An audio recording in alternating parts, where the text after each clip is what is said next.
alaikum. Tout d'abord, je me présente. Je suis Madame Madouine Boutova, enseignante de l'Institut national de formation supérieure paramédicale de Patna, chargée du module génétique microbienne, destiné aux étudiants HSP deuxième année. Avant d'entamer le cours, je vais d'abord vous présenter le contenu de la matière.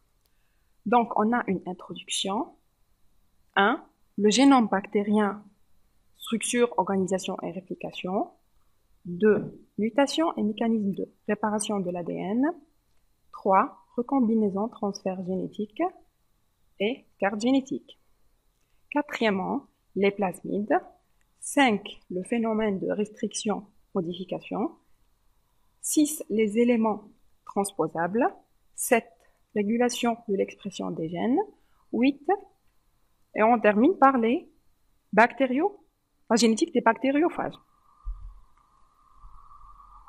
Rappelons d'abord que la bactérie est de type prokaryote. Par conséquent, son matériel génétique est libre dans le cytoplasme, puisque dépourvu d'enveloppe nucléaire. Toute bactérie possède au moins un chromosome. Le voilà, qui est associé avec des protéines, constitue l'appareil nucléaire. De nombreuses bactéries possédant un ou plusieurs plasmides et des éléments génétiques mobiles. Donc, on a des éléments constants comme le cytoplasme, la membrane plasmique plutôt, le chromosome bien sûr, et les ribosomes. Quand on a des éléments facultatifs comme les plasmides et les éléments génétiques mobiles comme les pili et les flagelles. Passons maintenant à notre premier cours.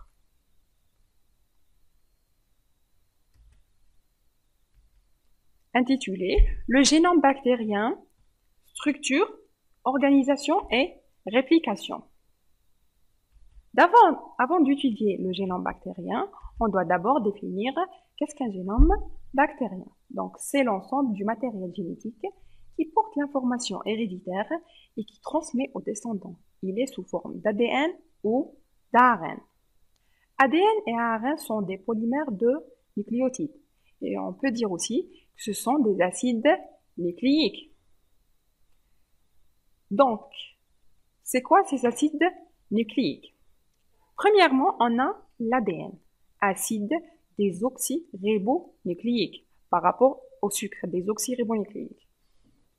On va voir ça après. C'est le support de l'information génétique et de sa transmission chez tous les organismes, sauf les rétrovirus.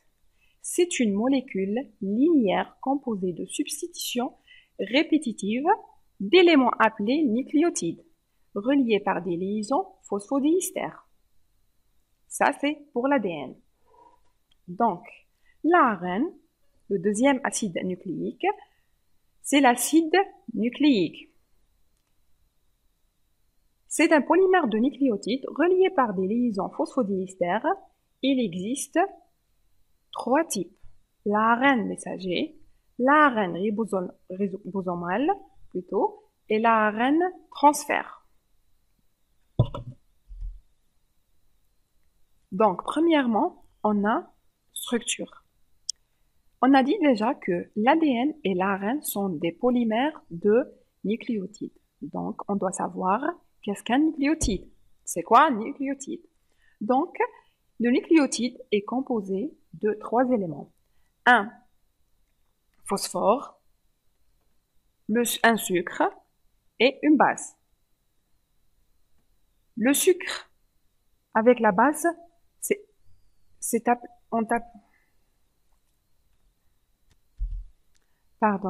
sucre plus base appelé nucléoside. Nucléoside plus phosphate est appelé nucléotide. Commençons par le sucre. C'est le pentose, C5H12O6. Vous voyez la différence entre le ribose, on a le désoxyribose et le ribose. C'est ça la différence, c'est l'absence d'oxygène dans l'atome numéro 2. Donc, ribose par rapport à l'ARN et désoxyribose par rapport à l'ADN. Vous voyez, c'est un cycle de 5 atomes. Passons maintenant aux bases azotées. Donc, on a deux types de bases azotées. On a des bases purines et des bases pyrimidines. Pyrimidines plutôt. Le noyau pyrimidine, c'est un noyau de simple cycle. Cytosine, uracile et on a la thymine. L'uracile, c'est seulement pour l'ARN. On a aussi les noyaux puriques comme l'adénine et la guanine. Troisièmement, on a l'acide phosphorique. Vous voyez le P avec 4, le OH et deux liaisons avec l'oxygène. C'est le C3PO4. Pour la nomenclature, on a la base plus le ribose ou le désoxyribose bien sûr, avec une liaison osidique. Ça va nous donner un nucléoside. Puis, si on va rajouter un autre phosphore, plutôt acide phosphorique, ça va nous donner un nucléotide diphosphate. 3 acides phosphoriques, ça va nous donner un nucléotide triphosphate. Pour la nomenclature, donc, elle est faite bien sûr par rapport aux bases, à la nomination des bases. On a ici pour l'ARN, adénine, le nucléoside est appelé adénosine. Et le nucléotide est appelé adénylate. AMP, ça veut dire monophosphate, ADP, diphosphate, deux acides phosphoriques. Et ATP, c'est des molécules énergétiques, triphosphate. Même chose pour la guanine, guanosine, guanylate, cytosine, citidylate, et ainsi de suite. ADN, on doit mentionner ici le désoxyadénosine par rapport au désoxyribose, bien sûr par rapport au sucre. Passons maintenant aux propriétés de l'ADN. Donc, en ce qui concerne les propriétés de l'ADN, il a 3 propriétés principales. Antiparallèles, ça veut dire les deux brins sont antiparallèles. Ces deux brins aussi sont complémentaires et liquidales. Qu'est-ce que ça veut dire antiparallèle? Chaque brin isolé possède une polarité intrinsèque. Une de ces extrémités se termine par le C3H et l'autre par PO4, comme vous voyez dans le schéma. Là, voilà le CH, c'était 3 à cause de la liaison. Le H a été enlevé. Donc, nous considérons donc que ce brin possède une polarité allant de 5' à 3'. Voilà l'extrémité 5' vers l'extrémité 3'. Donc, on marche dans le sens 5', 3'. Ou le contraire. D'accord? Donc, c'est des liaisons entre des nucléotides. Vous voyez la base ici, le sucre pentose plutôt, et l'acide phosphorique, avec des liaisons phosphodiesters. C'est des fortes liaisons. Ici, on a 3 nucléotides. Ainsi, l'ADN bicaténaire natif a toujours une configuration antiparallèle. L'un des brins allant de 5 à 3 5' plutôt à 3' et l'autre de 3' à 5'. Comme vous voyez dans le schéma, on a le premier brin, le sens il est de 5' vers 3' et l'autre c'est le contraire, de 5' vers 3'. Passons maintenant à la deuxième propriété et la troisième en même temps. Donc, en 1953, James Watson et Francis Crick découvraient la structure de l'ADN en établissant que les deux brins d'ADN étaient complémentaires de sorte que les barreaux à l'échelle sont toujours de type A, complémentaires avec le T, et le C complémentaire avec le G. Donc, comme vous voyez dans le schéma, le A toujours s'apparie avec le T. Le A c'est une base purine et le T base pyrimidine. S'apparie toujours avec E et le C toujours avec le EG. Avec le A et le T, on trouve toujours deux liaisons hydrogéniques. Avec le C et le G, toujours 3 liaisons hydrogéniques. Donc, les liaisons pour former un milieu hydrophobe à l'intérieur des deux brins. À l'extérieur, on a les liaisons phosphodiester. Vous voyez aussi le sens 5', 3' et pour former une double hélice. Donc, les deux brins d'ADN sont réunis sous forme d'une double hélice par des liaisons de faible énergie. Donc, les liaisons hydrogènes sont faibles, qui lient les bases entre elles et créant ainsi un milieu hydrophobe à l'intérieur de l'hélice.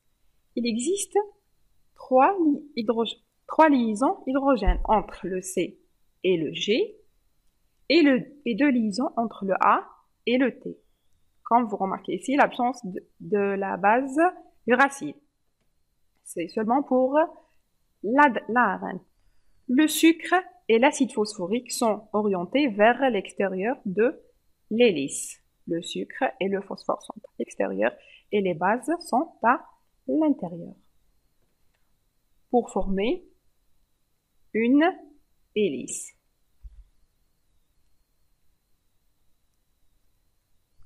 Donc, on a ici la loi de Chargaff. Donc, la loi de Chargaff a observé une grande régularité entre les bases d'ADN. Donc, l'adénine est toujours égale à la thymine et la cytosine est égale à la guanine. Donc, enfin, il a établi l'équation suivante. A, la concentration d'adénine plus guanine est égale à la concentration de thymine plus cytosine. Maintenant, on passe à la structure de l'ARN. Donc, l'ARN, c'est un simple brin avec appareillement des bases complémentaires, rempli sur lui-même pour donner une structure en épingle à cheveux. D'accord. Le premier type, c'est l'ARN R, ribosomique. Au niveau des ribosomes, établit la synthèse des protéines. Il contient deux sous-unités. La voilà, la première sous-unité, et la voilà, la deuxième sous-unité. On va détailler ça après. Deuxièmement, l'ARNT. ARNT, ça veut dire, le voilà. Il possède deux sites de fixation. Le site A et le site B. Il transfère les acides aminés du cytoplasme vers le ribosome pour la synthèse des protéines. Il possède deux sites essentiels. Premier site, c'est l'extrémité OH' qui va fixer l'acide aminé. La voilà. Et la deuxième, c'est le site de fixation de l'ARNM sur les anticodons ARNT. Fixation de l'acide aminé sur l'extrémité OH3. Le voilà. Le codon et l'anticodon. Voilà l'ARN messager qu'on va voir après. Ça, c'est la machinerie de la synthèse de l'acide. Maintenant, on va passer à l'acide plutôt.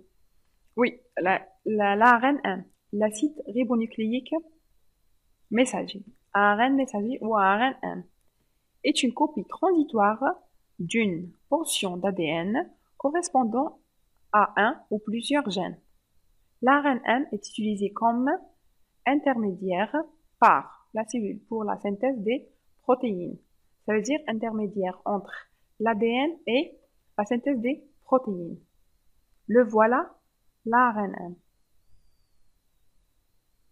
Pour donner quoi? Pour donner à partir de l'ADN pour avoir des protéines.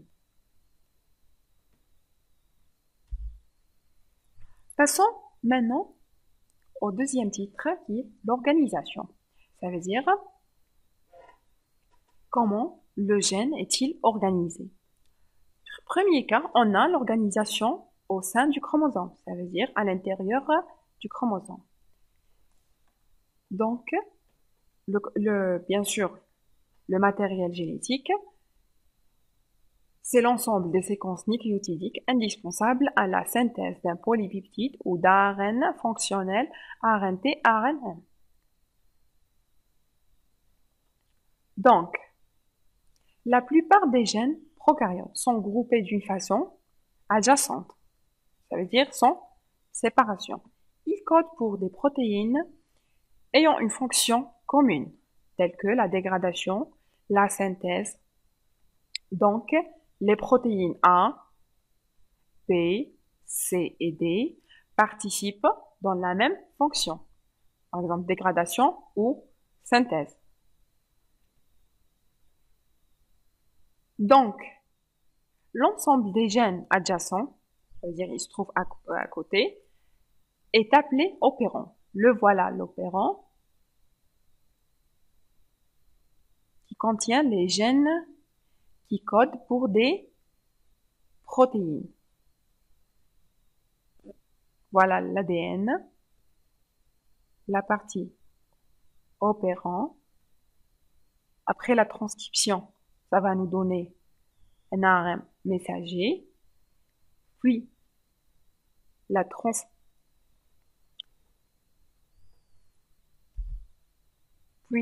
traduction pour donner des protéines qui participent dans la même fonction. Donc, la traduction du gène est directe après la transcription. La voilà transcription, puis traduction en protéines. Le deuxième cas, l'organisation de l'ADN en chromosomes. Ça veut dire l'enroulement. L'ensemble du matériel génétique est organisé en un seul chromosome circulaire. Il est condensé à l'aide des histones. Les voilà les histones, forment des complexes, ce qu'on appelle les nucléosomes. Et voilà. Chez les archéobactéries, les archées, les tétramères d'histones interagissent chacun avec 60 paires de bases. Ça veut dire l'histone, il est entouré de 60 paires de bases qui protègent l'ADN des nucléases susceptibles de l'attaquer. Ça veut dire la protection contre les nucléases. Vous voyez ici, ça, l'hélice, la double hélice, pardon. Puis, l'enroulement sur les nucléases, plutôt les histones.